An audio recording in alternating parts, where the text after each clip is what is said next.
Okay အားလုံးပဲမင်္ဂလာပါကျွန်တော်ကဒီ bloggers မြန်မာဆိုတဲ့ဒီ podcast series ကနေကြိုဆိုပါရစေဆိုတော့ကျွန်တော်ဒီနေ့မှာဘာအကြောင်းပြောတော့မှလဲဆိုတာကိုမပြောခင်မှာကျွန်တော် blogs of မြန်မာဆိုတာဘာလဲကျွန်တော်တစ်ချက်ပြောချင်ပါတယ်ဒီဆို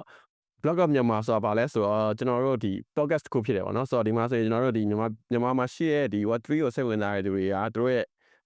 ဒီ Web3 ကိုဘယ်လိုစတင်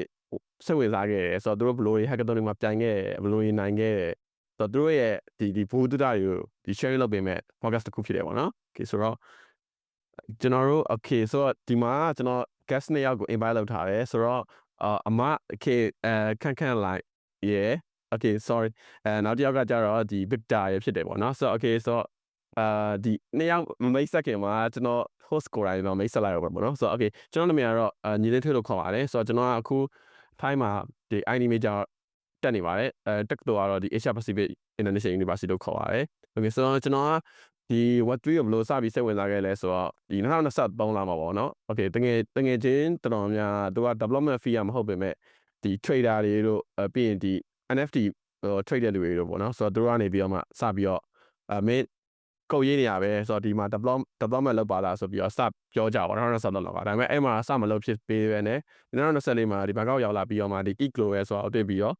ဒီစပြိုင်တယ်အဲ့မပြိုင်ခင်ထိကဘာမှလည်းမသိဘူးပြိုင်နေတော့ကလည်းတကယ်ဘာမှလည်းမသိရအောင်မသိသေးပါဘူးဆိုအဲ့ရမယ်ပြီးတော့မှစပြီး Web3 ဆိုတာစိတ်ဝင်စားလာပြီးအဓိက Ethereum ပေါ့နော် Ethereum ကိုစိတ်ဝင်စားပြီးတော့မှစပြီးလေးလာရင်တဲ့ဒီလမ်းကြောင်းပေါ်ကိုရောက်လာခဲ့ရပါတော့။ Okay ဆိုတော့အခြားသူတွေဒီ podcast မှာထားတဲ့လူတွေမသိမဆိုလို့ဒီ Ethereum Global ဆိုတာဘာလဲဆိုတော့ကျတော့ဒီ Ethereum Foundation ကနေပြီးတော့နေ့စဉ်ဒီကမာနဲ့မှာလုပ်ပေးတဲ့ပွဲတွေပေါ့နော်။ဆိုတော့သူကဒီ Ethereum Global Bangkok မှာတော့နှစ်ခုရှိတယ်။ DevCon ရဲ့ Ethereum Global Bangkok Hackathon ရဆိုပြီးတော့ရှိတယ်။ DevCon ကတော့ဒီ Web3 Ethereum Web3 developer တွေဒီ knowledge sharing လုပ်တဲ့conference ပေါ့နော်ဒီ Ethereum Global Bangkok က hackathon ပေါ့နော်ဆိုတော့သူက Ethereum technology နဲ့ပတ်သက်တဲ့ဒီပညာတွေကိုပါဝင်ရှင်းပြရတာပေါ့နော်ကျောင်းသားတွေရောဒီ developer တွေရောအစုံပဲပေါ့နော် okay ဆိုတော့Victor ရေမိတ်ဆက်ပေးပါဦး okay ဗျအဲ့တော့အားလုံးမင်္ဂလာပါကျွန်တော် Victor လို့ခေါ်လို့ရပါတယ်ကျွန်တော်ကလောလောဆယ်ကတော့Asia Pacific University မှာကျောင်းသားအနေနဲ့ကျောင်းသားနေပေါ့ဗျာကျောင်းသားဆိုကျောင်းသားပါဟိုတော့ဆိုတော့ကျွန်တော်အနေနဲ့ကတော့ဒီ Web3 တွေတော့ရောက်တာတည်းဆိုအရင်မကြသေးလို့ပြောလို့ရတယ်ပေါ့အရင်တနေ့9လပိုင်း6လပိုင်းမှာကျွန်တော်စချိဖြစ်ရဗျာဆိုတော့ hackathon နေတဲ့ကျွန်တော်ကိုစုစုပေါင်းပြိုင်ထားတာဆိုရင်9ပွဲတော့ရှိပြီ3ပွဲနိုင်ထားရပေါ့ဗျာလောလောဆယ်အနေနဲ့ဆိုတော့လောလောဆယ်အဲ့ဒါပဲပေါ့ဗျာ That's all about myself okay ဒါဆိုမှခင်ခန့်ချက်လောက်မိတ်ဆက်ပေးပါအောင်ဗျာဟုတ်ဘာခန့်လို့ခေါ်လို့ရပါတယ်တော့ဟုတ်အမနာမည်အရင်ကတော့ခင်ခန့်နိုင်ပါလို့ဟုတ်အမလောလောဆယ်ကတော့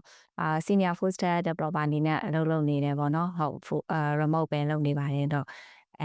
ဒီ global ကိုကြတော့social platform မှာတွေ့ခဲ့တယ်ပေါ့နော်တွေ့တော့ကြာအမအဲ့လိုမျိုး technology event တွေကိုဂျာရတာသဘောကျရောနော် trend တွေကိုလည်းသိရတယ်သူအသစ်တွေနဲ့လည်းတွေ့ရရဲဆိုတော့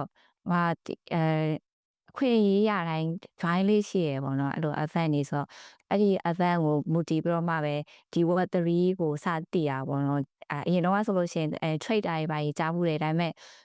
နားမလဲတော့ကြောက်မလုပ်ဖြစ်တာများရပေါ့နော်ဒါပေမဲ့ဒီ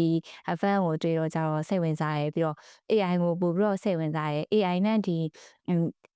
နည်းပညာတွေဘယ်လိုမျိုးပေါင်းစပ်လို့ရမလဲ integrate လုပ်လို့ရမလဲဆိုတာသိချင်လို့မို့ဒီ event ကို join ပြီးတော့ဒီ Web3 ကိုလေ့လာဖြစ်တယ်ပေါ့နော်ဟုတ်အမကြောင့်လည်းဒီလောက်ပါတယ်တော့ဟုတ်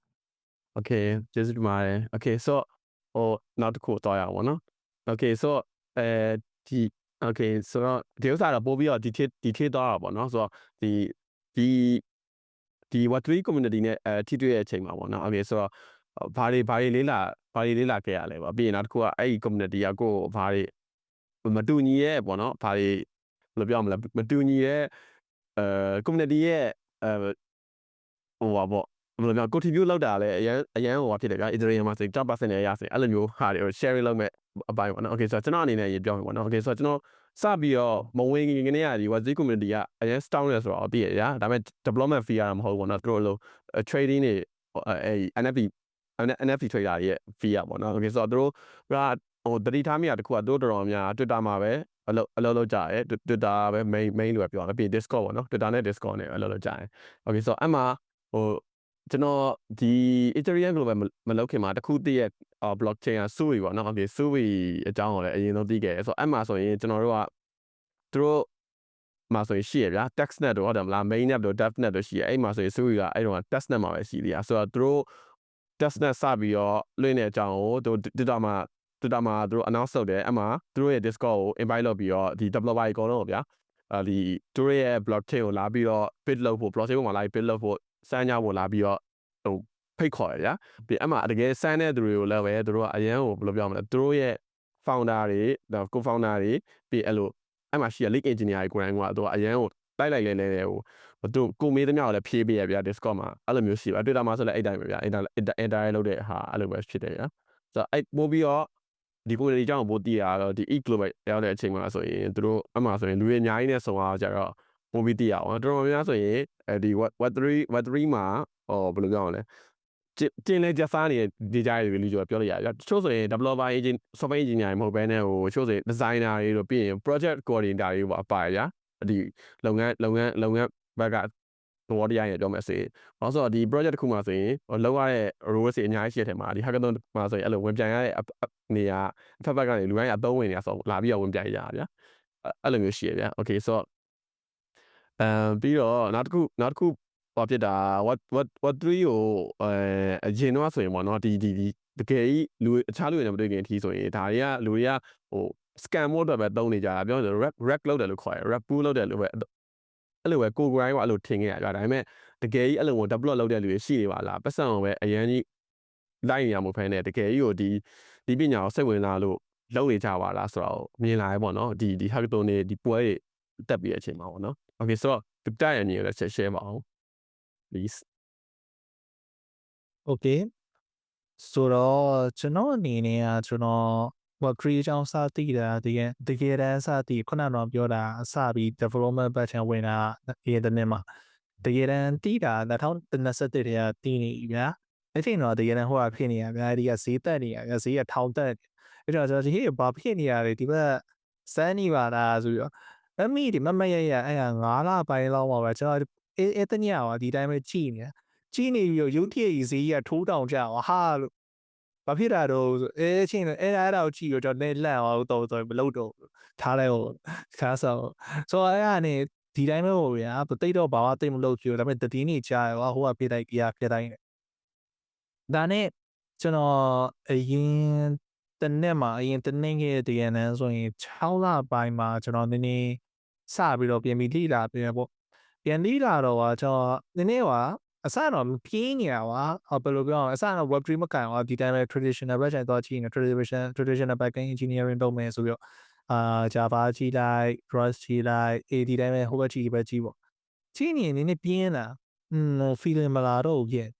ဒါနဲ့ web3 ဘက်ချန်ကြည့်ရပါ web3 ဘက်ချန်မှာအဲ့ဒီလူတွေ active ဖြစ်တာရင်ကြိုက်တယ်ဗျာဘလို့လည်းမသိဘူးအဲ့ဒီ community ရဗျာအရင် energy မြင့်နေဗျာ hype ဖြစ်တော့သူတို့နေကွာ technical အကြောင်းပြောမယ်ဆိုအရင်ဘယ်လိုပြောရမလဲကိုပါလိုက်ပြောတာနေလို့ကောင်းလာတယ် development တော့လည်းပြောစရာကြီးဖြစ်သွားပါအဓိက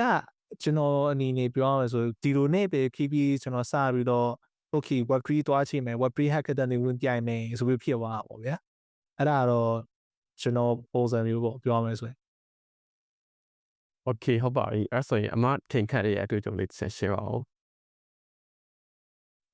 ဘာမှလည်းအဲ့ global ကို zero knowledge နဲ့ဝင်ကြိုင်ရအောင်တော့ဆက်ဆိုင်တိုင်ပွဲမဝင်ခင်မှာစာရေးကြည့်မယ်ဆိုတော့အဲ့ Web3 အကြောင်းတွေတော့စတော့လေ့လာမယ်ဆိုတော့ဖက်ရုံပဲဖက်ဖြစ်တာပေါ့နော်တကယ်က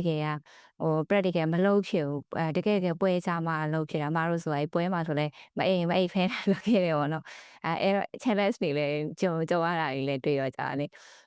အဲ့ဒီမှာတဲ့သူတို့ community ကဘယ်လိုမျိုးတွေ့လဲဆိုတော့အရင်ခုနကပြောသလို active ဖြစ်တယ်တခုခုဆိုလို့ရှိရင်ချက်ချင်းသူ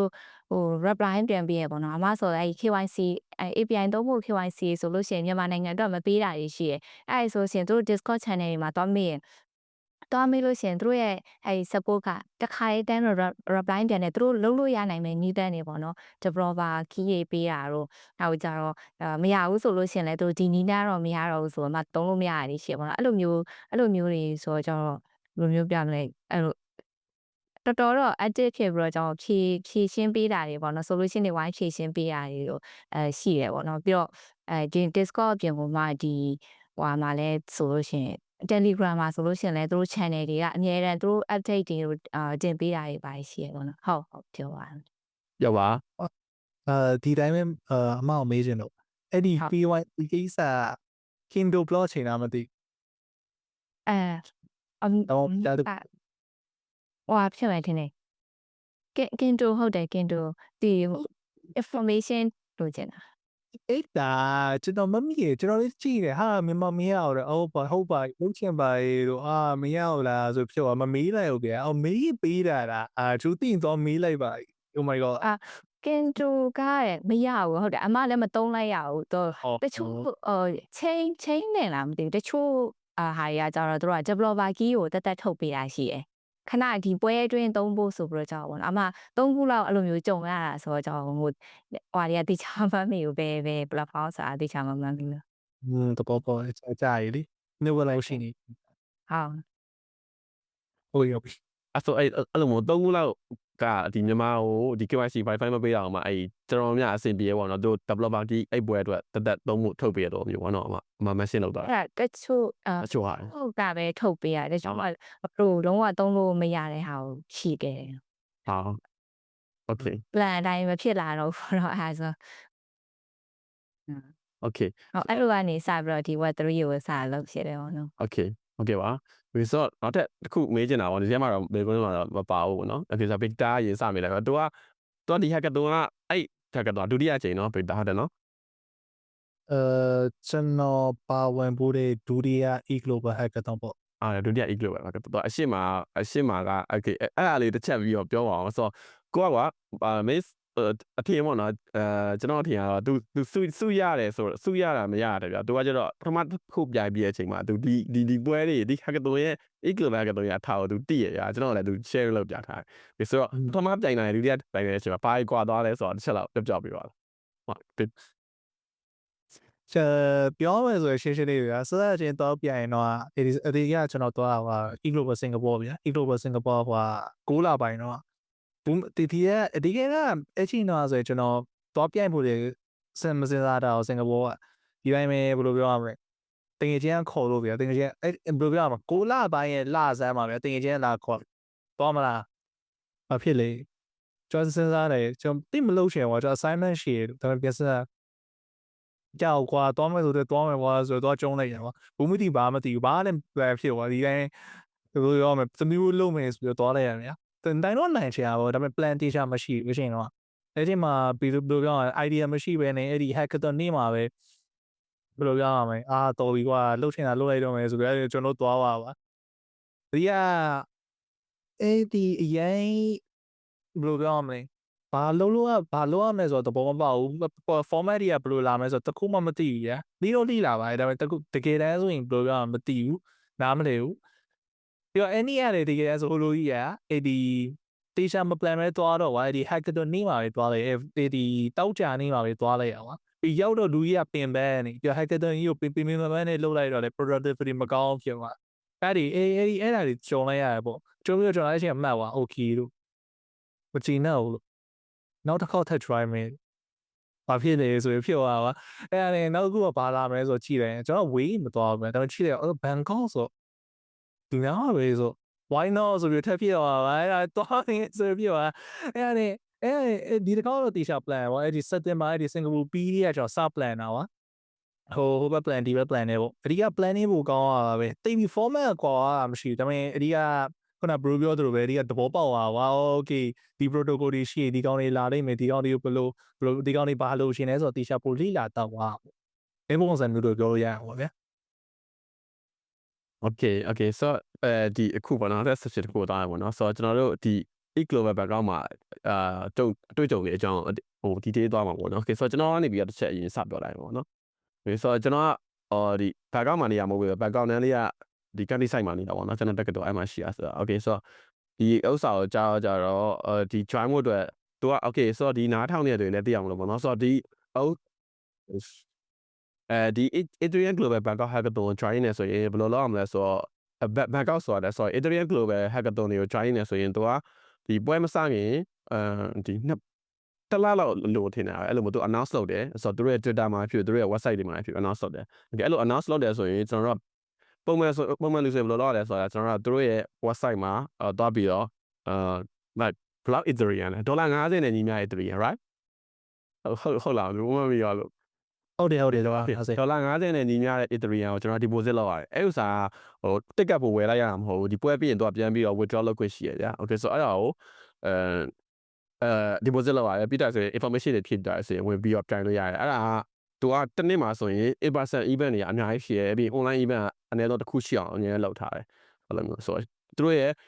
ဒီဘယ်လေးမှာဘာတွေလုပ်မယ်ဆိုတော့လည်းပဲ Ethereum Global website မှာကြည့်လို့ရတယ်အဲ့ဒါဆိုလည်းဒီ podcast ရဲ့ link မှာချပေးထားပါမယ်ဆိုတော့သူကခါတဲ့အကြံနာချပြီးသားကြာဒီနေ့မှာဆိုရင် hackathon မှာတစ်ခုရှိမယ် online hackathon မှာတစ်ခုရှိမယ်ဆိုတော့ချပြီးသားဒီနေ့ဆိုရင်တိုင်ပေတို့ပြီးနောက်တစ်ခုရှိတယ်အိန္ဒိယမှာလည်းလုပ်မယ်ထင်တာဒီနေ့ Global ကတော့ဟုတ်တယ်မလားတစ်တာဟုတ်လားဗျဟုတ်တယ်အိန္ဒိယမှာအိန္ဒိယတိုင်ပေရပါဟုတ်တယ်အဲ့လိုမျိုးဝင် join လို့ရတယ်ပေါ့နော်ဆိုတော့တိုင်တဲ့အချိန်မှာကျန်တဲ့ဟာတွေကဘာမှပေးစရာမလိုဘူးသူကကျွန်တော်တို့က36နာရီလောက်နီးပါးပေါ့ပြန်ရရော2ရက်လောက်နီးပါးပေါ့အဲ့မှာအဲ့လိုlet's လုပ်တဲ့ဟာတွေရောစားတာတောက်တာအကုန်လုံး snack တွေရောအကုန်လုံးသူတို့ provide လုပ်တယ်တော်တော်လေးဟိုဖြစ်တယ်ပေါ့နော် okay ဆိုတော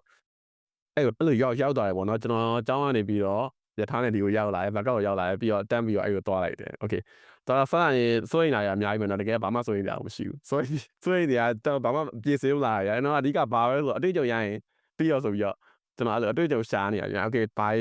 သိရမလဲပေါ့ဆိုရောက်လာအဲ့မှာမရောက်ခင်ပေါ့နော်ဆိုတော့ကျွန်တော်ဒီ Ethereum ဒီ global website မှာ Ethereum deposit လုပ်ပြီးတဲ့အချိန်မှာသူတို့ team ရှာခိုင်းတယ်ဗျာ team ရှာခိုင်းတဲ့အချိန်မှာကျွန်တော်ကသူတို့ Discord join ရတဲ့အချိန်မှာ Discord နေပြီးတော့လူရလာပြီးတော့ team invite လုပ်တာပေါ့နော်အဲ့မှာ team တိတ်မရှာလိုက်ရဘူး team တန်းရတော့ team ကလူရ okay sorry video လုပ်ပြီးတော့သူက plan နေရှိတယ်ကျွန်တော်ဘာမှတော်များများလုံးမပေးနိုင်ဘူးဖြစ်သွားတာကျွန်တော်တော်များများမတည်ဘူးဖြစ်နေအဲ့အချိန်မှာbig လာလေဒီအချိန်တော်များအားနေ hackathon မှာ okay ဆိုတော့ကျွန်တော်တင်းကဘာ build လုပ်ခဲ့လဲဆိုတော့ချက်ပြပြမယ်ကျွန်တော်တင်းက member ကokay 4ယောက်5ယောက်ပါကျွန်တော်အပါဝင်5ယောက်ရှိရယ်ဂျပန်က2ယောက်ရယ်တရုတ်က1ယောက်ရယ်ပြီးတော့ဆွီဒင်က1ယောက်ရယ်ပြီးကျွန်တော်ရယ်ပေါ့နော် okay ဆိုတော့တင်းကဘာလုပ်ခဲ့လဲဆိုတော့သူကဒီ referral ticket ကိုပြန်ဖောက်ပေးရဥစ္စာကိုပဲလုပ်တာဗျာပြီးတော့ဘယ်ဥစ္စာကိုတောင်းပြီးလုပ်တယ်လဲဆိုတော့ authentication ကနာမည်ရောမေ့သွားတယ် okay တကယ်လို့ရဘယ်လိုလဲဆိုတော့ကျွန်တော်တို့အဲ့ Ethereum Global မှာကျွန်တော်လက်ပတ်ရရလေ NFC tag လေဟိုဝင်မို့တော့လေအဲ့ NFC tag နဲ့ကျွန်တော်တို့ဒီချိတ်လိုက်တယ်ဆိုရင်တို့ကကျွန်တော်တို့ရဲ့အဲ့မှာတခါလဲပါပြီးတာ Ethereum address ပါအဲ့ဒါနဲ့တခါလဲလောက်ရလောက်ပြီးသားဆိုကျွန်တော်တို့ referral ticket ဖောက်တဲ့ဥစ္စာလုပ်တယ်ဗျာအဓိက business တွေအတွက်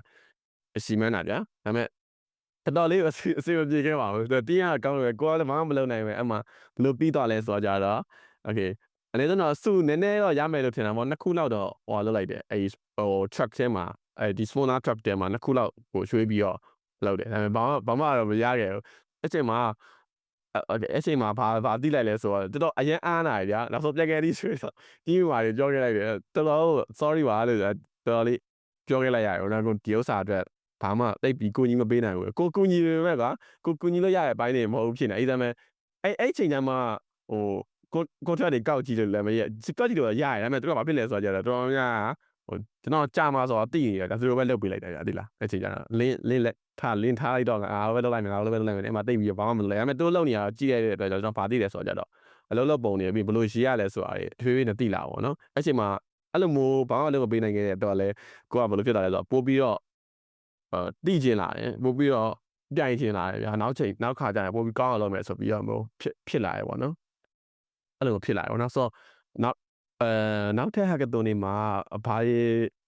ကျွန်တော်ကမဝင်မဖြစ်ခဲ့ဘူးပေါ့နော်ဒီ podcast မှာတော့ဝင်မဖြစ်ခဲ့တယ်တယောက်တည်းတော့သူပေါ့နော်ကျွန်တော်နေရာကတော့ဝင်တာတွေပါနောက်ထပ်ကြိုင်မဲ့တွေအတွက်ဆိုဘာကိုကြံ့ပေးလဲဆိုတော့ကြတော့ကြိုးပြီးတော့ခုဆိုရင်ကြိုးပြီးတော့ကြီးတယ်လို့ထင်တယ်ပြီးရင်နောက်တစ်ခုကကြတော့ hackathon ကidea တွေကတကယ်ကိုပြူဝဖြစ်တယ်လို့ကျွန်တော်ထင်တယ်တော်များအောင်ကျွန်တော်သိသလောက်ပေါ့နော် အဲ့ကြောင့်မှာပဲ idea တကယ် brainstorm လုပ်ပြီးတော့တကယ်ရေးကြတာတကယ်ဘယ်လိုပြောတကယ် grind ကြတာဗျာတကယ်လည်းမအိပ်ကြဘူးဗျာ Victor ဆိုရင်တကယ်ကိုမအိပ်ပါဘူးအမကအိပ်ခဲ့လားမသိ Victor ကတကယ်မအိပ်တဲ့ဘဲပါသူ36နာရီတော့သူ energy drink တွေ share တောက်ပြီးတော့ grind ကြတာပါအဲ့ကြောင့်မို့လဲဇက်နိုင်ရနော် coffee ရေးတာဗျာ coffee အမ coffee တော့မှာ okay ဆိုအဲ့လိုမျိုး grind ပြီးတော့မှရကြတာပေါ့နော်တစ်ခုရှိတာကျွန်တော်တိကျလာဒီ global ကပို့ပြီးတော့ပုံသားရမ်းများရလို့ခင်တယ်တခြားဟာတွေတဲ့စာရင်ရနိုင်ကြီးတကယ်တော့တော်တော်လေးများရယ်ကျွန်တော်ကဘာမှ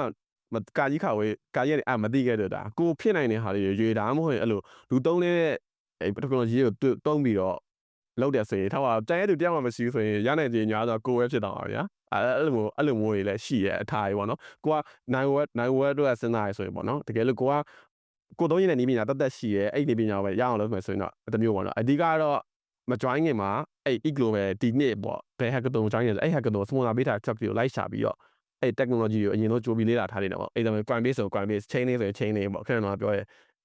ဘာ chain လဲအဲ့လို chain ဆိုရင်သူ chain တွေအကြောင်းလေ့လာသူ protocol တွေလေ့လာထားပြီးတော့ကြိုးပြီးတော့စမ်းထားတယ်ပေါ့နော် project ကတော့ကြိုးရေးထားလို့လုံးဝတော့ကမမပေးဘူးပြောရင်အဲ့ technology ကိုစမ်းထားဖို့တော့အကြံပေးတယ်ပြီးနောက်တစ်ခုက communication ပေါ့နော်အဓိကတော့ကျွန်တော်အဲ့လို hackathon တွေတက်တဲ့ event တွေတက်တဲ့ဆိုကျွန်တော်အကြိုက်ဆုံးတော့လူတွေနဲ့သိရတာပေါ့နော်ဒါတော့မှကျွန်တော်ကအဲ့ပထမတော့တော်တော်လေးဒူတယ်ရတိတ်ပြီးစကားမပြောဘူးဗျာလူတွေနဲ့အဓိကလူတွေနဲ့သိရတာ networking ကတော်တော်လေးအရေးပါတယ် communicate လုပ်ပြီးတော့ networking လူတွေနဲ့တော်တော်များသိအောင်လုပ်ခဲ့တာကောင်းတယ်သူတို့ရဲ့အဲ့လိုပေါ့သူတို့တော်တော်များ share ကြပါတယ် Twitter တွေရောပြီး IG ရော IGB Discord တွေပေါ့အဲ့လို share ပြီးတော့နောက်ထပ်မှာတို့နဲ့ contact လုပ်လို့ရအောင် networking ယူခဲ့တဲ့နဲ့လို့ရောခင်တယ်ပြီး join your movement ပေါ့ပြီးအဲ့မှာကိုတကယ်ကိုရေးပြီးသားတယ်တို့ party ရှိရပြ after party ရပါတယ်အဲ့မှာပျော်ရုံပဲပေါ့အဲ့လိုပဲ okay ဆိုတော့ကျွန်တော်ကတော့အဲ့ဒါပဲပြောချင်တယ်အကြံဉာဏ်ပေးချင်တယ်ဆိုတော့ big data ဆက်ဖြစ်ပါအောင် မင်္ဂလာပါပြန်ကျွန်တော်အနေနဲ့ဒီ question လေးနဲ့ပဲသွားလိုက်ပြီလားကျွန်တော်အနေနဲ့ပါလောက်ခဲ့လိုက်တယ်ဆိုတော့ဒီ UN RTS လို့ခေါ်တဲ့ strategy game တခုပါဘယ်လိုလဲဆိုတော့ဒီကောင်ကတကယ်တမ်းဆိုရင်ဘယ်လိုပြောရမလဲ game server ကိုအဲ့ဒီ Fallen Network လို့ခေါ်တဲ့ Trusted Executive Environment Provider Blockchain ပေါ် protocol တဲ့ကို game server ထည့်လိုက်ရပေါ့အဲ့ဒီ game server ကိုအဲ့ဒီထဲမှာထည့်လိုက်တော့ result တွေက verifiable ဖြစ်သွားတယ်ဟောအဲ့ချိန်မှာကျွန်တော်တို့ချိန်လို့ blockchain ပေါ်မှာဒီ result update တာဘာညာရေးဆိုလဲ verify ခဲ့ပြီးသားဆိုပုံစံမျိုးတွားလို့ရပါပေါ့အဓိကတော့အချမ်းပြီးပြောရမယ်ဆိုဒီလိုပဲဗျာအဓိကကြည့်ရင်ပိုဟိုဖြစ်နေတယ်ဒါပေမဲ့ကျွန်တော်ဒီ model မရှိတော့အဲ့ဒါဆိုပြချင်တယ်အဲ့နဲ့အဲ့ဒါမှာ result တွေကိုကျွန်တော်တို့ကအဲ့ဒီ arbitrum ပေါ်မှာ update လုပ်တာဟောarbitrum ဆိုတာ layer 2 blockchain တခုဒီက blockchain တွေအများကြီးရှိတယ်ဒီအတိုင်းပဲ arbitrum ရှိလဲ optimization ရှိတယ်ကျွန်တော်တို့ဒီ sponsor တော့ arbitrum ပေါ့အဲ့ပေါ်မှာဒီ result တွေ update ပေးရပေါ့အဲ့လိုမျိုး game လို့ပြောပါဆိုတော့တကယ်တမ်း gameplay type ကိုပြန်စဉ်းစားကြည့်ရမယ်ဆိုလို့မျိုးအကယ်၍အခုနားထောင်နေလူတွေထဲမှာတော့အခုရှိရ hosting guest မှာလေအခုထဲမှာလေအဲ့ဒီဘယ်လိုပြောရမလဲ military history ချိဝဲလို့ဆိုရင်အဲ့ဒီ Kings and General ဆိုတဲ့အရင်နာမည်ကြီးရဲ့ YouTube channel တခုရှိရကွာအဲ့မှာဆိုရင်သူတို့ကရှင်းပြအရင်တော့တမိုင်းဝင်တိုက်ပွဲတွေကိုပြန်ပြီးရှင်းပြတဲ့ YouTube channel တခုပေါ့အဲ့ဒီ aesthetic ကိုကျွန်တော်ရမ်းကြိုက်ရအဲ့လိုမျိုး game မျိုးစောချင်နေဆိုတော့ကျွန်တော်ဒီတိုင်းပဲတွေးထားအောင်အရင်တော့ဒီတိုင်းပဲအရင်တော့ specifically လုံးမယ်ဆိုစချင်အောင်တွေးမိလိုက်ဒါပေမဲ့အဲ့ချိန်မှာ okay why not ဆိုတော့အဲ့ဒါလွတ်လိုက်မယ်ဆိုတော့ဖြစ်သွားတာပေါ့ဒီက okay နောက်တစ်ခုအဲ့ဒါတော့ကျွန်တော်တို့ရဲ့ game ပေါ့ဘာ challenges တွေတွေ့တယ်များအဲ့ဒီက okay ကျွန်တော်ပြောဝယ်ဒီကျွန်တော်6လပိုင်းတော့စ plan ပဲ6လပိုင်းတော့စ plan ကျွန်တော်အဲ့လူကြီးချိုခေါ်ရော okay လူ9ယောက်ရှိပြီ right ဒီလူ9ယောက် okay energy သိမ့်မလာကွာကျွန်တော် fee မကတ်ဟုတ်ဖြစ် fee မကတ်တော့ okay တော့ motivation မရှိဘူးကျွန်တော်က motivation ကျလာအဲ့အောင်မရအောင်လို့အဲ့လိုလုပ်လို့မရအောင်လို့ sorry ကျွန်တော်ခေါ်တာဗျာဒါပေမဲ့အစမပြေဘူးဆိုတော့ကျွန်တော်စရတဲ့အဲ့အားနဲ့ကျွန်တော်အော်တိုဘာလဆန်းတော့ sorry တောင်းမှပါလို့မလုပ်တော့ဘူးလို့တခြားသူတော့ရှာမယ်လို့ထပ်ရှာအဲ့အားနဲ့မှကျွန်တော်လူ၄ယောက်သက်တွေ့ဒီပုံစံတိုင်းမှာအစမပြေဘူးအဲ့ဒါထပ်ပြီးတော့တောင်းမှပါတယ်ထပ်ရှာ တက်ချက်ပြောအခုကနောက်၄ယောက်ထပ်တွေ့ရနောက်၄ယောက်ကနိုင်ငံခြားသားတွေအားလုံးဗျာအဲ့မှာ3ယောက်ကတော့အဆင်မပြေဟွာဒီတိုင်းမှာဒီက motivation ပါဒါပေမဲ့နောက်တစ်ယောက်အဆင်ပြေကိုတယောက်ကိုက28အသက်28နေဗျာ senior ပါ senior developer လေအဲ့ကနေများ trainer လီစားဗျာကျန်သူတမသူရင်တော့ပြတယ်လို့ခဲ့ပူတာပြရမ်းချမ်းတယ်ဟောလီစား but သူကကိုကတော့ဟိုကွာသူက long term ရင်းစဉ်းစားနေရပါဗျာ starter လုပ်မယ်ဆိုရင်စဉ်းစားနေ hackathon join တာများနေပြီးတော့ hackathon နိုင်ဖို့မစဉ်းစားချင်တော့ starter စချင်နေဆိုဒီနေ့ဘယ်လိုလဲ alignment နဲ့လွေးနေရမှာကျွန်တော် short term တွေးတယ်ကျွန်တော် hackathon နိုင်ချင်နေပြီဆိုတဲ့ပုံစံမျိုးကိုကအဓိက funding လိုချင်ဆိုတဲ့ပုံစံမျိုးဖြစ်သွားတာပါအဲ့အနေနဲ့မကောက်ဘူးပြင်တယ်သူကကြိုလုပ်ပြီးတော့တကားတဲ့ဘယ်လိုပြော sponsor တွေမှာ funding တော့တောင်းမယ်ဆိုတော့ဂျုံလုပ်ဖို့ plan ထားပါကျွန်တော်အဲ့လိုဒီလိုတွေးချင်နေလောစိတ်ခါတာဝဲနိုင်အောင်လုပ်ချင်ဆိုတော့ကိုတောင်းမှပါရဲ့တို့အစင်ပြီးပါသေးတို့တီရှာတော့ပြောပါရဲ့ကွာအဲ့ဒါထက်ရှာအဲ့မှာအိန္ဒိယလူတွေအများကြီးနေဟိုပြောရဲကွာအဲ့မှာအိန္ဒိယဟိုဩစတြေးလျဒီဩစတြေးလျအိန္ဒိယတယောက်နဲ့တွေ့ရကွာအဲ့ဒါအဲ့တယောက် game developer ပေါ့ကျွန်တော်အဲ့မှာကျွန်တော် idea တကယ်ရှိပါရဲ့ကွာအဲ့ဘယ်လိုလဲ idea အကျ form နေအဲ့မှာအဲ့ bro နဲ့တွေ့ရပေါ့bro အသက်32နှစ်လားမသိဘူးဟုတ်တယ်အသက်32နှစ်အဲ့မှာပြောပြရပေါ့ဗျာ तू လုတ်ခဲ့တဲ့ game နေတဲ့ aesthetic ကောင်းအောင်မစိုးလုံးမယ်ပေါ့ဒီနေ့တော့တပတ်လောက်တော့ပြောလိုက်ပါပြီပြောတပတ်အဲ့ဒီဟို hackathon မတိုင်မီတရက်လောက်မှာဗျာသူနဲ့ဟိုဘယ်လိုပြောရမလဲ conflict နေဖြစ်သွားပါဒီကကျွန်တော်ကပုံမှန်ဆိုရင်ဟို hackathon မှာပြတဲ့ဆိုဘယ်သူအားလုံးနဲ့ဒီတိုင်းပါကျွန်တော် idea ရင်းပြောပါတာရှိရဒါလုပ်ချင်တယ်ဒါမိုက်တယ်ဆိုရဲလို energy များရယ်ကွာတမျိုးစိတ်ဝင်စားတွေ့ရပြောချင်ရ share ချင်လိုမျိုးပါအဲ့ဒါ तू ကနည်းနည်း annoy ဖြစ်သွားတဲ့ပုံစံမျိုးပေါ့တော့လို့အဲ့ဒါ तू မလုပ်တော့ဘူးဒါဟာအပါကျွန်တော်ဘာလုပ်မိလို့လဲ oh my god အဲ့ထပ်ပြီးတော့ကျွန်တော်အဲ့ချိန်မှာတော့တယောက်တည်းဖြစ်သွားအဲ့ oh my god ကျွန်တော်ဘာလုပ်ရင်ကောင်းမလဲအဲ့ဒီမှာကျွန်တော်ဟိုသွားသွားရွာ hackathon hall တွေရောက်ကျွန်တော်တယောက်တည်းပါကျွန်တော်ဘာမှမရှိသေးဘူးဘာမှလည်းဘယ်သူနဲ့လောက်အောင်လည်းမတီချအောင်အဲ့မှာကျွန်တော်တင်ငယ်ချင်းတွေတွေ့ရပါဒါပေမဲ့ကျွန်တော်တင်ငယ်ချင်းတွေအားလုံး group ရှိပြီကျွန်တော်တယောက်တည်းဖြစ်ရင်ဟာအဲ့မှာကျွန်တော်နောက်တယောက်သက်တွေ့အဲ့တယောက်ကကျွန်တော်အရင်တော့ကွာအဲ့ဒီအစမပီဝါဆိုတဲ့တရားအစမပီရလူများရွေးနိုင်ငံခြားသားတွေနိုင်ငံခြားမလေးရှားတယောက်အဲ့မှာbro okay ခေါ်တော့ပြီးတော့ okay ရှေ့လူနေပဲကျုံတော့မယ်ကွာမထူးတော့ဘူးဒီအချိန်မှာလူကျွေးနေတယ်ငါကိုပေါ့တိုင်တော့အောင်မရှိမယ်bro နဲ့လုံးမယ်ဆိုလုံးမယ်ဆိုတော့ဖြစ်သွားပါမိမbro ကအဲ့ဒီဘယ်လိုပြောမလဲ data model တယောက်ကသူကတိတ်ပြီးအရင်coding တော့မတတ်ဘူးသူက data engineer ပို့စမ်းနေဒါပေမဲ့သူကတက်နိုင်တော့လုပ်ဝေးမယ်ဆိုတော့သူ okay bro ကျွန်တော် friend နဲ့ကြုံဝေးပါဆိုပြီးတော့ဟိုဖြစ်တာအဓိကတော့ဘလို့နိုင်သွားတယ်ဆိုတော့လေမသိဘူးလို့ပြောရင်တော့မကောင်းတော့ဒါကြီးဒါပေမဲ့ဘလို့လဲဆိုတော့ဒီကတော့ plan ဒီကတော့အရင်တစ်ခေါက်တည်းနဲ့မတူတာတော့ကျွန်တော်တေချာ plan ဟိုအရင်တစ်ခေါက်တည်းနဲ့တော့အရင်တစ်ခေါက်ကဟိုစင်ကာပူတစ်ခေါက်နဲ့တော့မတူတာဒီတော့တေချာ plan တော့ plan တော့ကျွန်တော်အချားကြီးဒီနလားတော့ plan တာအချားကြီးဘာလို့ရင်ကောင်းမလဲ ID တွေအများစဉ်းစားဟိုဘက်စဉ်းစားဒီဘက်စဉ်းစားပြီးတော့ဒီချာ documentation ရေးရပေါ့ဒါဒီလိုလုံးအဓိကအဲ့ဒီ hackathon မတိုင်မီမှာကျွန်တော် architecture တွေရှိရဗျာဘာလုံးရမယ်ဆိုတာတည်နေပြီဒီကတကယ်လုပ်ဖို့ပဲကျန်တော့ပေါ့မလို့ဟာတွေကပဲရှိရစမ်းထားတာတွေအများကြီးဗျာအဓိကဟိုကျွန်တော်တို့သုံးထားတဲ့ protocol ဆိုနည်းနည်းများတယ်ကျွန်တော်သုံးဖို့ပဲမမိတော့preview ရှိရarbitrum ရှိရFallen network ရှိတယ်နှစ်ခုရှိတယ်တင်တယ်ကျွန်တော် partner price 5ခုကျန် circle လေးရှိတယ်နောက်တစ်ခုကျန်နေရကျွန်တော်မိသွားအဲ့မှာအားလုံးကိုတေချာစမ်းတာပေါ့စမ်းပြီးတော့ okay ဒါလောက်လာတော့ကျွန်တော်သိနေပြီပါဒါပေမဲ့ကျွန်တော် ever attempt ဘယ်လိုပြောရမလဲ experiment နဲ့ပတ်သက်တဲ့အားတွေကတော့ documentation တော့တေချာမရေးတာဒါပေမဲ့ကျွန်တော်ခေါင်းထဲမှာရှိနေပြီဗျာအဲ့မှာ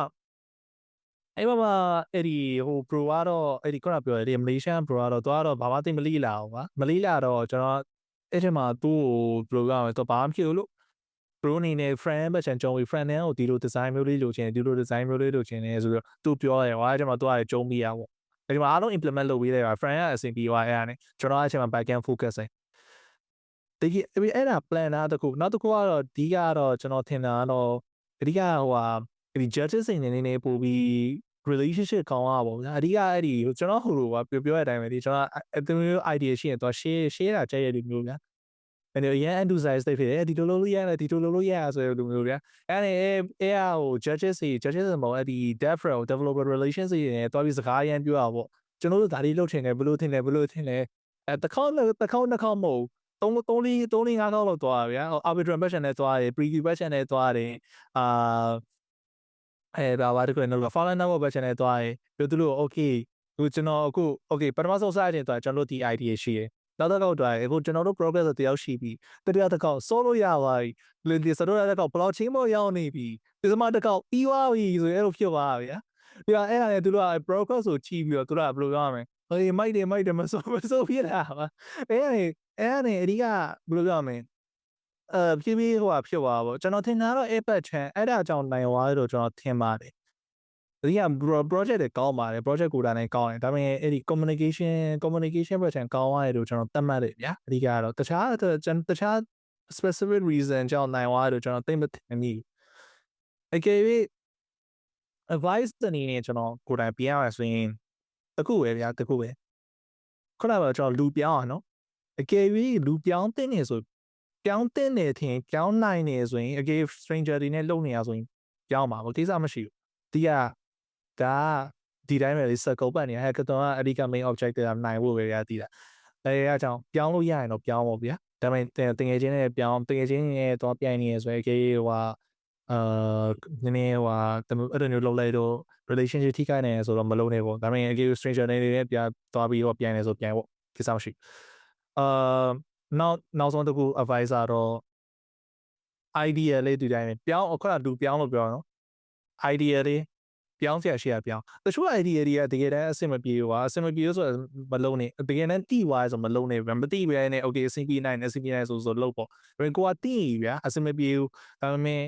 ဘယ်လိုပြောမလဲဒီ idea လုံးမရမယ်ဒီ idea လုံးမလာရမယ်ဆိုပြီးတော့အရင်ကြီးဇော်ရှင်းနေရင်လည်းဘယ်လိုပြောရမလဲနည်းနည်း wasted effort ဖြစ်သွားနိုင်ရပေါ့ဗျာအဓိက maximum အဓိကကျွန်တော်တို့အခု hacker သွားဆိုအဓိကတရားရတော့လုံးဝနိုင်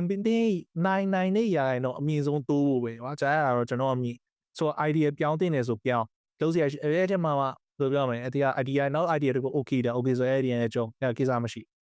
ဆိုအဓိက adaptable ဖြစ်ဖို့ရအဓိကပြောင်းစရာရှိရပြောင်းလုံးစရာရှိရလို့ဘာကြောင့်ဆိုအဲ့ကတော့မြင်နေတော့ခဏလေးပဲမင်းပြောင်းမင်းလုံးမင်း Python နိုင်မှာဘယ်လိုပြော advantage ကိုရှိမယ်ပေါ့ဆိုတော့အဲ့ဒါတော့ကျွန်တော်ရဲ့ experience ပေါ့ဗျာ Okay ဆိုတော့okay ဆိုတော့ Mark ခန့်ရလဲဒီ chat e-global Bangkok မှာဘာတွေဒီ bit လောက်ခဲ့လဲပြီးတော့ဘယ်လို challenge တွေနဲ့ရင်ဆိုင်ခဲ့ရလဲပြီးတော့ဘယ်လိုနိုင်ရရှိခဲ့လဲဆိုတာတစ်ချက်လောက် sharing လုပ်ပေးပါဦးဗျာအရင်ဆုံး team ဖွဲ့တာကနေပြီးတော့ပြောလိုက်ပါတော့အဆောကဟို team မှာလူမရှိလို့ရှိရင်ပေါ့ဘာသွားလို့လဲဆိုတော့အဲ့ပွဲကိုတက်ချင်တာဆို volunteer တော့ရအောင်သွားလို့ပဲပေါ့နော် volunteer ရှောက်လဲဆိုတော့လောက်ထားဒါပေမဲ့အတိတွေကတူကြိုင်ရမယ်ဆိုပြီးဖြစ်သွားတဲ့အချိန်မှာအမတို့3ယောက်ရှိရပေါ့နော်အမအပါဝင်ဆိုလို့ရှိရင် developer 2ယောက်ဖြစ်မယ်ပေါ့နော် full stack developer 2ယောက်ရှိရနောက်ကျတော့ product owner 1ယောက်ရှိရပေါ့နော်အဲ့မှာဆိုလို့ရှိရင်ပွဲမတိုင်ခင်မှာဆိုရင် meeting လေးတော့2ခုလောက်တော့လုပ်လိုက်တယ်အမတို့ဘာတွေလုပ်ကြမလဲဆိုတာတော့အရင်ဆုံးဆွေးနွေးကြရပေါ့နော် idea တွေထုတ်ကြရအဲ့ထက်မှာအကောင်းဆုံးဖြစ်မဲ့ဟာတစ်ခုရွေးလိုက်တယ်ဒုတိယ meeting မှာဆိုလို့ရှိရင်ကြောင့်အဲ့ထဲမှာမတို့ဟို price တွေသူကြီးညာပေးထားတာရှိရဆိုတော့အဲ့ထဲကနေမှာကိုနဲ့ကဘာကြီးကြိုက်မလဲပေါ့ကိုသုံးမဲ့ပေါ်မှာမူတည်ပြီးဘယ်အကောင့်လေးကိုသုံးပြီးတော့ကြောင့် deploy လုပ်ရမလဲဆိုတာကို list တွေလုပ်တယ်ပေါ့နော်ရွေးခဲ့တယ်ဟာရွေးပြီးတော့ okay ကွာပဲလေ့လာကြမယ်ပေါ့ဆိုပြီးတော့ပွဲကြမှာတွေ့ကြမယ်ဆိုတော့ကြောင့်ပွဲကြမှာလုပ်တယ်ပေါ့နော်ဘာတွေပေးလုပ်ခဲ့လဲဆိုတော့အမားတို့ကကြတော့ဒီ peer to peer landing platform ပေါ့နော်ပတ်စံဒီ YouTube bank မှာဆိုလို့ရှိရင်အပြင် bank နေမှာဆိုလို့ရှိရင်ပတ်စံချေးခြင်းတယ်ဆိုလို့ရှိရင်တော်တော်ကြီးကိုကြာတယ်ပေါ့နော်ပြီးတော့ကြတော့ကိုကဘာကိုသူတို့စီမှာဘာကိုအပေါင်ထားမှတော့ကိုစီမှာဘာရှိမှတော့အဲ့လိုမျိုးတွေတော်တော်ရှိတယ်ဆိုရင်တောင်မှသူတို့ရဲ့ process တွေကကြာတယ်ပေါ့နော်ကြာတာရယ်ရှုပ်တာရယ် document တွေအများကြီးပေးရတာတွေရှိတယ်အဲ့အတွက်ကြောင့်မို့ဆိုပြီးတော့ကျတော့မတို့ဒီWeb3 ကိုသုံးပြီးတော့ဒီ landing platform လေးလောက်ကြမယ်ပေါ့နော် user တွေတဲ့ လွယ်ကူကူသုံးရတာလွယ်ကူကူဖြစ်မယ်ပေါ့နော်အမဆိုလို့ရှင်လည်းအရင်ကြီးဆွတ်ချက်ခတ်နေလို့ရှင်မသုံးတတ်ဘူးဆိုလွယ်ကူကူလည်းဖြစ်ရမယ်ပေါ့နော် secure လည်းဖြစ်ရမယ်ပြီးတော့ဒီဟိုမှာဆိုလို့ရှင်လည်း landing platform တွေရှိရဲဒါပေမဲ့အဲ့မှာဆိုလို့ရှင်လည်းတို့က crypto ပဲ access ထားပြီးတော့ချီလို့ပတ်ဆက်ချီလို့ရတာရှိရပေါ့နော်အမားတို့ကကြောက်ဘာလုပ်ချင်တာလဲဆိုတော့ crypto နဲ့လည်းရတယ်နောက်ကြတော့ဒီကိုက physical ကိုမှလုပ်ငန်းရှိရဲဒါမှမဟုတ်လို့ရှင်ကားရှိရဲအဲ့လိုမျိုးတစ်ခုခုပစ္စည်း physical ပစ္စည်းတစ်ခုခုရှိရဲဆိုလို့ရှင်လည်းအဲ့ဟာကို NFT ပြောင်းပြီးတော့ကြတော့သူ့ရဲ့ access နေနဲ့ထားပြီးတော့ပြန်ပြီးတော့ချေးပေးတဲ့ပုံစံပေါ့နော်အဲ့လိုမျိုးချေးပေးခြင်းတဲ့လူကလည်းဘယ်လောက်အမောက်ချေးမလဲချေးယူခြင်းတဲ့လူကလည်းဘယ်လောက်အမောက်ချေးမလဲအဲ့ပေါ်မှာမူတည်ပြီးတော့ကြတော့ peer to peer ပတ်စံချေးလို့ရတဲ့ application လေးလောက်တာပေါ့နော်အမအဲ့မှာဆိုလို့ရှိရင်ကြတော့ဒီAI ဘိုင်းကိုပို့ပြီးတော့စိတ်ဝင်စားရတဲ့အတွက်ကြောင့်မို့အမကျတော့ဒီသူချေးမယ်ဆိုလို့ရှိရင်အပြင်မှာဆိုလို့ရှိရင်လည်းသူတို့ credit score ဆိုတာရှိရပေါ့နော်ဒီလူကိုဘယ်လောက်ထိချေးရမလဲချေးလို့ရမလားပတ်စံချေးပေးလို့ရမလားသူကယုံရပါမလားအဲ့လိုမျိုးassess လုပ်တဲ့ဟာအဲ့ဟာကိုမှဒီ Runner Forest အကောတန်နဲ့တွားပြီးတော့predict လုပ်တဲ့ဟာရေးခဲ့တယ်ပေါ့နော် contribute လုပ်ခဲ့ပါတယ်လို့အဲ့ပေါ်မှာမူတည်ပြီးတော့မှသူပတ်စံချေးခြင်းတဲ့လူကိုဘယ်လောက်ချေးရမလဲပေါ့နော်သူချေးခြင်းတဲ့ပမာဏထက်ဘယ်လောက်ရော့ပြီးချေးရမလဲဒါမှမဟုတ်လို့ရှိရင်ပို့ပြီးတော့ချေးလို့ရနိုင်မယ်အဲ့လိုမျိုးdevelop လုပ်ခဲ့ရပေါ့နော်ဟုတ်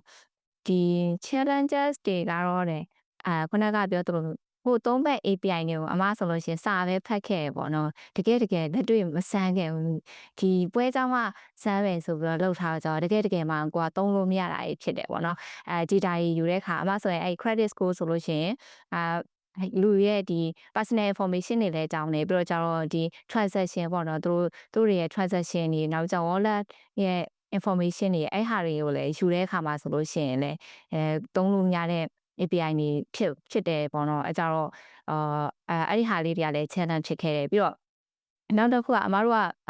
ဘာအပိုင်းတွေလုပ်မယ်ဆိုတာ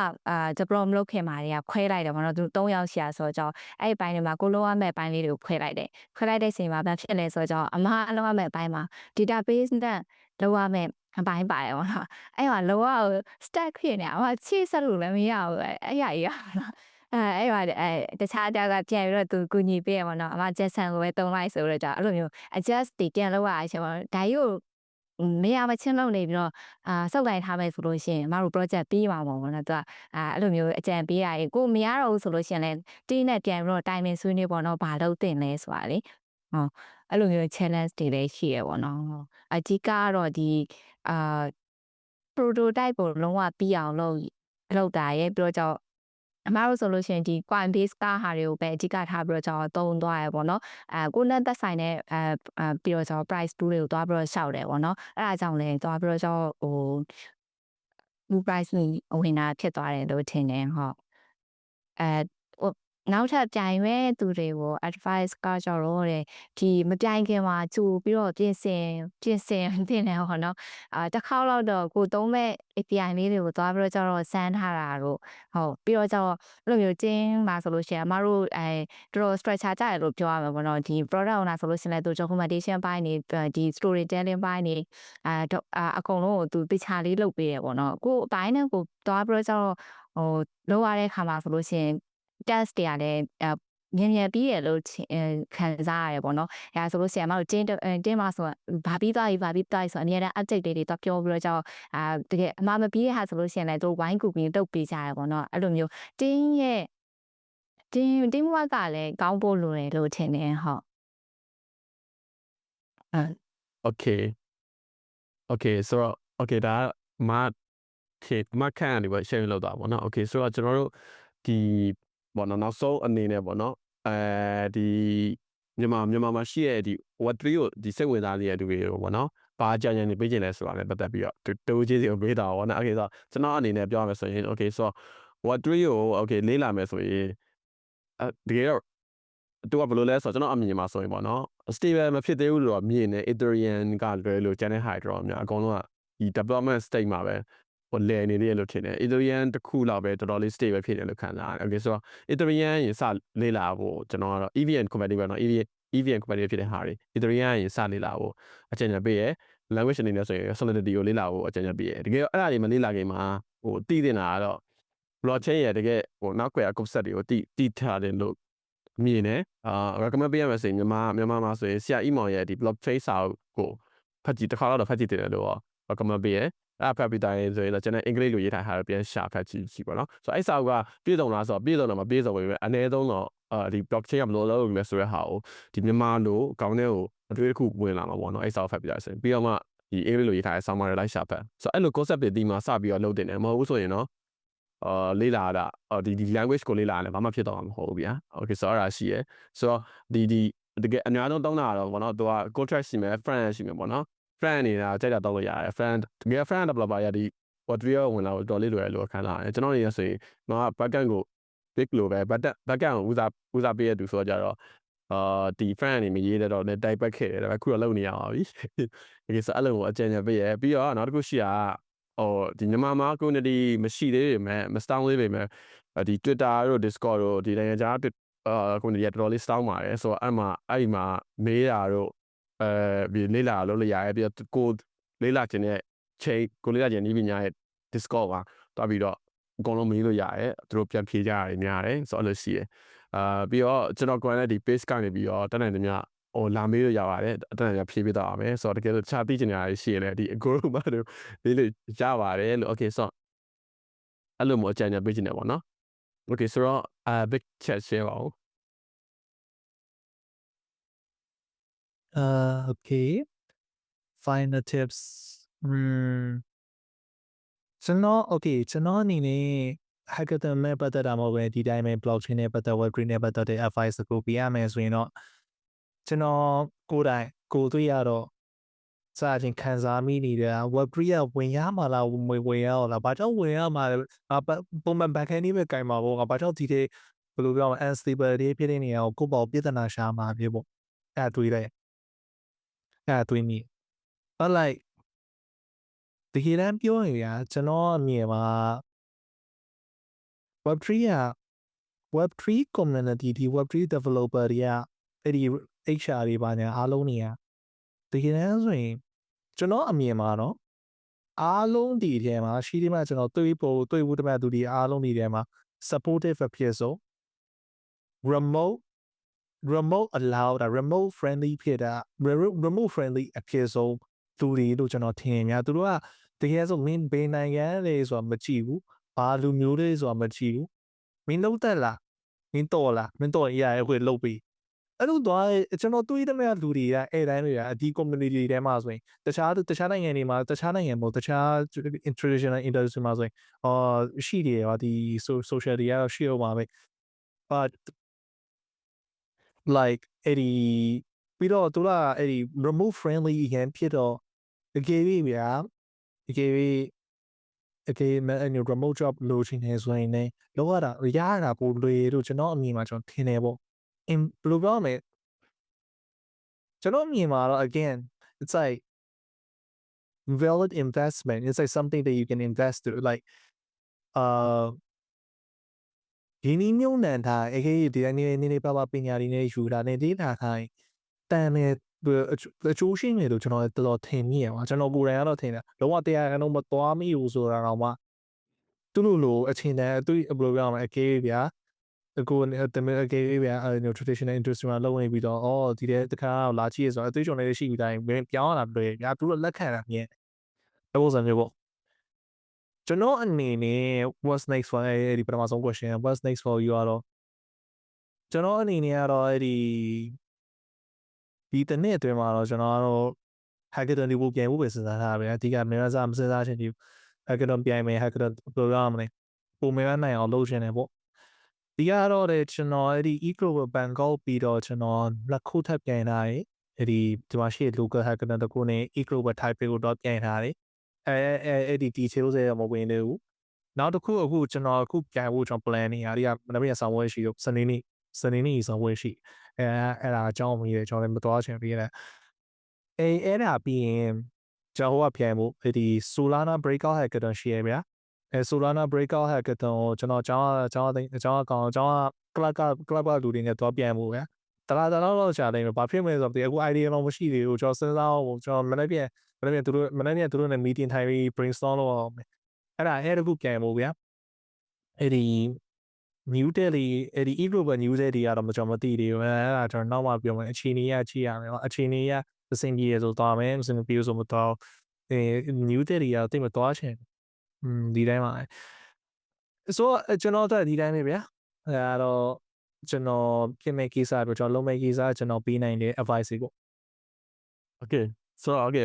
မခံမဖြစ်ရင်မှာ chat စကားလေးဖြတ်ပြီးတော့ပြောချင်တော့ပါဆိုအဲ့ဒီဟိုပါနော်ဘက်ပြောသလိုပဲပေါ့နော်ဒီ Web3 community อ่ะပေါ့နော် remote friendly ဖြစ်တယ်ပေါ့နော်ပြီးရင်အဓိကကိုတကယ်ကိုပါလုံနိုင်တယ်ဆိုတာအရေးကြီးတယ်ဗျာဘယ်သူဖြစ်နေရဆိုတာအရေးမကြီးဘူးဗျာဆိုတော့အဲ့ဒါတကယ်ပဲပေါ့နော် for example ပေါ့နော်ကျွန်တော်ဆိုရင်ပေါ့နော်ဒီနားထောင်နေတဲ့သူတွေထဲမှာကျွန်တော်ထင်တာတော့ friend developer တွေတော့အဲ့လိုမျိုးထောင်းမြန်မာမှာဆိုရင်ပေါ့နော် traditionally backend developer အဲ့လိုပဲများမယ်လို့ထင်တယ် okay so backend အနေနဲ့ဆိုရင်တော့ဟို stack တွေအတစ်တွေဖြစ်တော့ပါပေါ့နော် code logic ကတော်တော်ကြီးကွာခြားတယ်လို့ပြောလို့ရတယ်ပေါ့နော် backend နဲ့မတူဘူးလို့ပြောလို့ရမယ်ထင်တယ် okay front နဲ့ကကြတော့တကယ်ဘာမှကွာခြားတော့တာမဟုတ်ဘူးဗျာသူတို့ရဲ့ SDK လေးတွေကိုချိန်ပေးပြီးတော့ဒီကျွန်တော်တို့ front interface မှာချိန်ပေးလိုက်အောင်အဲ့ဒါတွေကို DApp လို့ခေါ်ရဗျာ decentralized application လို့ခေါ်ရဗျာ front developer တွေဆိုတကယ်ထူးထူးတွေတင်းစရာတော့မလိုဘူးဗျာဒါပေမဲ့ကိုယ့်ရဲ့ portfolio ကိုတကယ်ဟိုလို့ polish လုပ်လို့ရတဲ့နေရာ Web3 ကတော်တော်လေးကိုအရေးပါတယ်လို့မြင်တယ် front developer ရဲ့အနေနဲ့ကျွန်တော်စဉ်းစားပြကျွန်တော်က front မဟုတ်ပေမဲ့ example ဘယ်လိုမျိုးလဲဆိုတော့ဗျာကျွန်တော်တို့ကဒီ Twitter မှာဗျာကျွန်တော်တို့ရဲ့ project တွေဒါမှမဟုတ်ကျွန်တော်ကဘာမှဝင်မပြိုင်ထားနေတာမှာသူတို့ website တွေသူတို့ blockchain တွေကိုလောက်ထားတဲ့တကယ် file မိုက်တဲ့ဒီ fan website တွေကို Twitter မှာတွေ့တာတော့ပါဆိုရင်နောက်ပိုင်းကျရင်ကို request ပြလိုက်တယ်ကိုကအဲ့ level မှာ CI ဖြစ်လာမှာဗျာကိုခါရိုက်ကိုယ်တော့အလုံးမရှာပဲကိုအလုံးလာပြီးတော့အပ်တဲ့လူတွေများလာနေတယ်ဗျာနောက်တစ်ခုဒီထားမှာပေါ့နော်ဟို developer အနေနဲ့ဒီ trader တွေပိုင်းအနေနဲ့ဒီ Web3 ကတော့ဟုတ်တယ်အမှန်တရားတစ်ခုတော့ရှိရတာပါလဲဆိုတော့ scammer ကတော့များတော့တကယ်များရလို့ပြောလို့ရတယ်ဆိုတော့ဒီ Twitter သုံးတဲ့အချိန်မှာပေါ့နော်တော်တော်များများသွားတာပေါ့နော်ကျွန်တော်လည်းသုံးတယ် big player သုံးတယ် identity မပြတာများရပေါ့နော် identity မပြကြဘူးပေါ့နော်အဲ့ကိုယ့်ရဲ့ privacy အရာပေါ့နော်အဲ့ဒါရဲ့ဆိုးကျိုးကကြတော့ background ကပါလဲဆိုတာကိုမသိဘူးပြပြောနေတာတကယ်လောက်လာပြီးခေါ်လာအဲ့လိုမျိုးအကြောင်းအရာတွေရှိပါအလုပ်ကိစ္စရောပတ်စံကိစ္စတွေအဲ့လိုမျိုးပေါ့နော်ဆိုတော့တော်တော်များများကိုမတူးဆိုရင်ဘာမှပြန်မပြောတာအကောင်းဆုံးပဲ DM မှာတကယ်လို့ mutual ရမ်းနေပြီးတော့မှအဲ့ကောင်အပြင်မှာ recognize ဖြစ်မှာပဲစကားပြောရတော့ကောင်းတယ်ပေါ့နော်Twitter တခုပေါ့နော်ပြီးရင် Discord နဲ့ Twitter နဲ့တော့တော်တော်လေးတော့သုံးနေတယ်ဒီထဲကိုဝင်လာပြီးတော့ဒီကိုယ့်ရဲ့ stay ကိုလူတွေသိအောင်လုပ်ချင်တယ်ဆိုရင်အဲ့ဒါဘယ်လိုပြောရမလဲကိုယ့်ရဲ့ platform လိုပဲဖြစ်သွားတာဗျာ Twitter နဲ့ Discord နဲ့ဒီမှာဆိုရင်တော်တော်သုံးကြရပေါ့နော်တခုပြောချင်ပါတယ် so okay မကန်ဆက်ရှယ်အောင်big ပြောချင်လို့ yeah ခုန backend ကြီးစတဲ့ပတ်သက် backend ခုနအခု Ethereum တော့ဘယ်လိုကော Ethereum မသိအခုဒီမကောင်းမပေါင်းတဲ့ဟာအဲ့မကြည့်front end ဟုတ်တယ်ကွာအဲ့ဒီဒါမယ်ဆိုတော့တိတ်ပြီးအရင်ဟိုဖြစ်မယ်မထင်အောင် solidity တော့လည်းလိလာပေါ့ဝင်ရတာပဲမထင်နဲ့ ETH ပဲတော့ဒါပေမဲ့ actually backend နေနေကျွန်တော်ကိုယ်တိုင်နဲ့ backend เนาะပြောတာပါ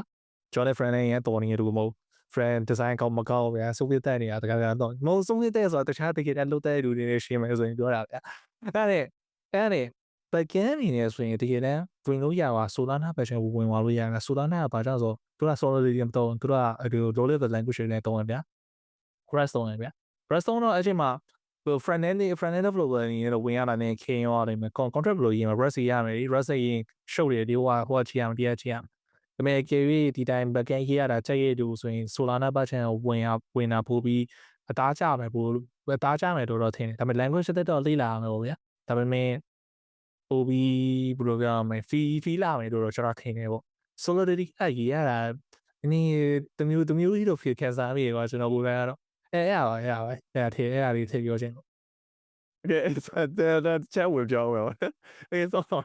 ကျွန်တော်အနေနဲ့ဆိုရင်ဘယ်လိုလဲဆိုတော့ business ဆက်ကျင်ပါဗျာဘယ်လိုလဲဆိုတော့ကြတော့ဒီ solidity ကတော်တော်လေးလွယ်လို့ခံစားရတယ်တော်တော်လေးလည်းဘာလို့လဲဆိုတော့ Java နဲ့တော်တော်လေးတူတယ်လို့ခံစားရတယ်အောက်ကျော်ရန်နေဖြစ်တာရောဆိုတော့ကျွန်တော်အမြင်ထဲမှာဆိုရင်တော်တော်ရေးထားတယ်ဒါဆိုတော့ကိုယ့်ဝင်ပေါ် solidity တခုပဲရှိရဗျာကျွန်တော်ဒီခု hacker တခုဝင်ပြိုင်နေတယ်ဒီ Sui blockchain ရပဲလုပ်တယ် Sui က flow ဆိုတာဗျာဆိုတော့ Sui ဆိုရင်သူကသူ့လိုမျိုးပဲ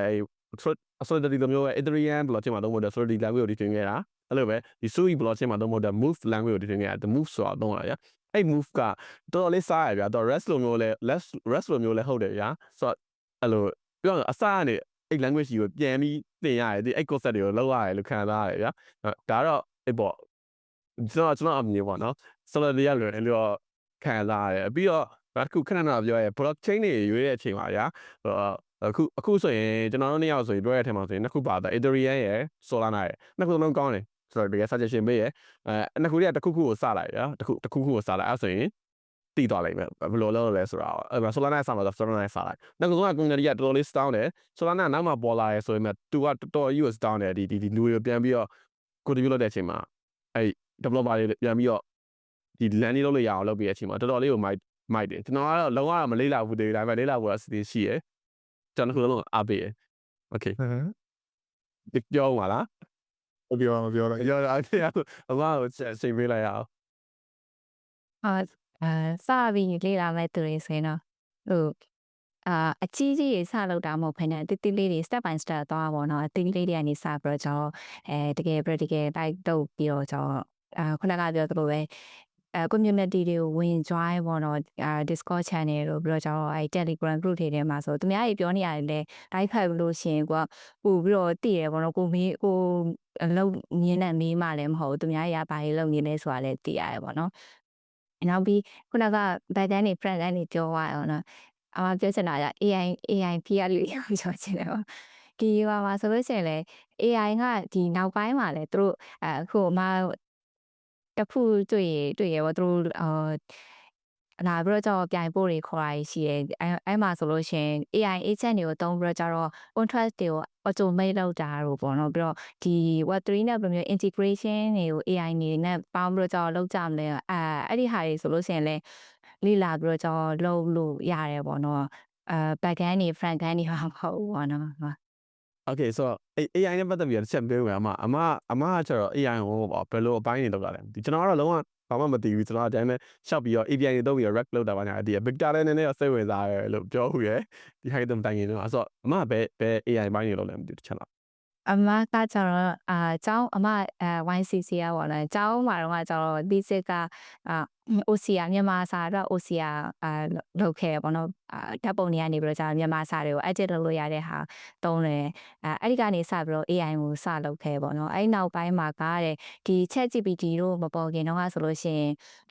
text generation ပိုင်းပဲပေါ့နော်အဲ့တော့ GPT-3 လောက်ဖြစ်မယ်ထင်တယ်GPT-2 တို့ GPT-3 တို့နဲ့ဂျပန်စာ generate လုပ်တဲ့ဥစ္စာပဲလုပ်ခဲ့ဘူးလေပေါ့နော်နောက်ပြီး image ပိုင်းမှာဆိုလို့ရှိရင်လည်းဒီသူ patient အနေနဲ့ပတ်သက်တဲ့ image ပိုင်းတွေလည်းလုပ်ခဲ့ဘူးလေပေါ့နော်အခုလောလောဆယ်ကတော့chatbot တွေလုပ်နေပါတယ်တော့ဟုတ် okay so ကျွန်တော်က Manly computer ရာဆိုတော့ ICC ကျောင်းတော့တော်တော်လေးတည်တယ်ဆိုတော့ professional detail တွေထည့်မပြောဘူးအဲ့ရလူတွေတော်တော်များနော် AI ဘိုင်းကိုအဲ့ရလူတွေတော်တော်များစလုပ်တယ်လို့ပြောလို့ရတယ်နော်ပြီးတော့ဒီ ChatGPT ဖိုင်မပေါ်ခင်တော့ဒီဂျပန်ရဲ့YCC လား UCSM ကလည်းလောက်တာရှိရယ်ဂျပန်ရဲ့မြန်မာ English ရဲ့တော့အဲ့လိုအတန်နဲ့speed to text အဲ့လောက်တာ UCSM လောက်တာလား YCC လောက်တာလားမသိဘူးအဲ့ကိုလည်းရှိသေးတယ်ဆို YCC က UCSM မှာချင်မယ်တဲ့ဟုတ် okay ဆိုတော့အဲ့ဒီတော်တော်လေးကြာနော်ဆိုအမအဲ့ AI ချင်းနေနဲ့ပတ်သက်ပြီးတော့တစ်ချက်ဘလို့စမ်းမှုလားတောင်းဝင်ရောဘလို့လဲAI ချက်နေတာကစလေးလာနေတော့ရှိသေးရဲ့အဲ့ဒီဥစ္စာတွေလည်းပေါ့နော်ဟုတ်အခုတော့အလုပ်တွေညာနေလို့โอเคအလုပ်ပြီးနေမှာပေါ့အေးအလုပ်ပြီးဟုတ်ဒီတော့ AI ချင်းနဲ့ပတ်သက်ပြီးတော့ AI ဖန်နဲ့ပတ်သက်ပြီးနည်းနည်းပေါ့ AI တဲ့တော့အဲ့ဒီဟို framework နည်းနည်းတည်တာလိုက် framework အဲ့ဒီ Hugging Face ထုတ်တဲ့ small agents ဆိုတဲ့ library လေးတာပြပါဒါတော့ blockchain နဲ့မဆိုင်တော့ဒါတော့ပဲဒီပဲရိုးဟာရောက်လာဒီအပိုင်းတော့ဟို management software ပြီးရင်လည်းဟို hackathon တခုနောက်တစ်ခုကျွန်တော်ကြည့်တာချင်တာကသူတို့အခုအသစ်သူတို့ခေတ်စားနေတဲ့ model context protocol ရဲ့ agent protocol အဲ့ဒါကြီးချင်တယ်သူလူတိုင်းပြောနေရတော့ဘာလို့ဘာမှလည်းမသိတယ်တီးချင်နေအဲ့တော့ကြည့်ဖို့အဲ့ပါပဲဗျာကျွန်တော်နေပြောအောင်ကြည့်နေဟုတ်လေ MCP လေးလာဟုတ်တယ်တော်တော်ရွှမ်းရှည်လေလူတိုင်းအဲ့ဒါပြောနေဘာလို့ပါကျွန်တော်မင်းနေတာမသိလို့ပတ်တာတည်း MCP ဆောက်ပါလဲဆိုတော့ပြီးတော့ကျွန်တော်အနေနဲ့မြင်တာဗျာဒီလားဟိုအရင်မသိရင်နောက်ကနေပြီးတော့လေဘယ်လိုပြောလဲမီဒီယာအတင်းတစ်ခုနဲ့လေ AI တွေကို advertise လုပ်ပေးနေတယ်လို့ promote လုပ်ပေးနေတယ်လို့ပဲကျွန်တော်အရင် high တယ်လို့ထင်နေတာဒီလားအသုံးချလို့ရတဲ့ဟာကောင်းလာတော့မြင်နေကြဒါပေမဲ့ချွတ်ရတော့အရင် high over high ဖြစ်တယ်လို့ခံရတာဗျာအဲ့ဒါမဲ့ AI agent ဆိုရင်တကယ်ဘာမှမဟုတ်ဗျာ တစ်ခုလုပ်တဲ့ဟာတခြားတစ်ခုပေးပြီးတော့တခြားတစ်ခုကဆက်လုပ်ပြီးတော့အလုပ်တွေကိုမျှလုပ်ပေးသွားဒါကလူကဘာမှလုပ်ဆရာမလို့အောင်လုပ်တဲ့ဟာပဲ automation မျိုးတော့မလားအဲ့လိုမျိုးခေါ်ပြီးတော့အဲ့ဒါတွေကိုနော်ဒါကျွန်တော်ကဟို trade NFT က development fee ကမဟုတ်တဲ့လူတွေမဟုတ်တဲ့sorry development fee ကမဟုတ်တဲ့သူတွေနဲ့ခင်တော့ဘယ်လိုသိလဲဆိုတော့ Solana မှာဆိုရင် AI agent က Solana မှာရင်စားခဲ့တယ်လို့ပြောလို့ရတယ်တကယ် main မှာမစားခဲ့တကယ်ပြောဆိုတော့ AI agent မီးကွန်ရင်ရှိရကွာဒီလား AI agent ဆိုတာတကယ်အမှဆိုရင်ဘာမှမဟုတ်ဘူး EI စားပါအောင်သိလားမသိဘူးတစ်ချက် Alex OS ဟုတ်တယ် Alexa OS တော့မဟုတ်ဘူးသူကဘယ်လိုလဲဆိုတော့ character တွေကွာသိရမလား character တော့အဲ့ AI ကိုတော့ character တစ်ခုနေ train တာ example ကျောင်းသူဆိုကျောင်းသူဆရာမအဲ့လိုပြီးရင်သူနဲ့စကားပြောရင်ပြန်ပြီးဖြေပေးရကွာသိလားအဲ့လိုလေးလုပ်ပြီးတော့အဲ့ဥစ္စာကို Solana blockchain ပေါ်မှာသူ့ရဲ့ token ကို list လိုက်တာအဲ့ကောင်ကကျွန်တော်တို့ကြမ်းတယ်ကွာအဲ့တော့ဆိုရင်သိလားအဲ့ရနေပြီးတော့မှ AI agent ကနာမည်ကြီးတယ်အမှန်စတီးတာတကယ်စပြီး AI agent ဆိုရင်လောက်တာတကယ်ဟို AI နေလောက်နေတဲ့ fee မဟုတ်ဘူးစမ်းကြတာ what 3 fee ဖြစ်နေတယ်အဲ့လိုမျိုးအဲ့လိုမျိုးစခဲ့အခုတော့ကျွန်တော် share ထားတယ်ဒီ Zoom chat မှာကိုရီးယားနေပြီးတော့လုံနေရရှိတယ်အဲ့မှာတို့ရဲ့ agent development kit ဆိုပြီးတော့ချက်စမ်းကြည့်တော့ဒီညစမ်းရမှာပြီးတော့ကျွန်တော်အဲ့ကိုရီးယားလောက်တဲ့ hacker တခုမှလည်းဝင်ပြိုင်သေးတယ်တိလားဟိုတိလား Apex ဆိုပြီးတော့လေကိုရီးယားအဲ့လို hacker လောက်တယ်ကွာဒါပေမဲ့တိလား price ကအရင်နေတိလား price ဘူးက$9,000ပဲရှိတယ် price 3ခုရှိရဗျာfirst price second price third price 2000 1000ဗျာအဲ့လိုပြရ Yeah ဆိုလား အားလုံးပဲရှိကိုရီးယားလောက်တာ ကို blockchain နဲ့မဆိုင်ဘူးဘာလဲဆိုတော့သူကအဲ့လို team 3ခုရှိရကွာ3ခုမကောက် agriculture တို့အဲ့လိုမျိုး trading တို့ပြီး hash တို့ regional ဟုတ်တယ်အဲ့လိုမျိုးလောက်အဲ့ဒါလည်းဝင်ပြိုင်ရဆိုတော့ AI နဲ့ပတ်သက်ပြီးတော့ဝင်ပြိုင်လို့အဲ့ agent ခုလောက်မလို့ပေါ့စဉ်းစားရအဲ့လိုရှိရ okay ပါokay ဆိုတော့ဆိုတော့ drive လေးအားလုံးနေရာဆုံးလို့ကျေးဇူးတင်ပါတယ်လို့ဆိုတော့တော်တော်လေးနဲ့စကားပြောတာတော်တော်လေးကောင်းပါတယ်လို့ okay ဆိုတော့အားလုံးဒီ drive လေးကျေးဇူးတင်ပါတယ် ဒီဆိုလား bye bye တော့ဆော်ရလို့ okay ကောင်းပါ Okay Friday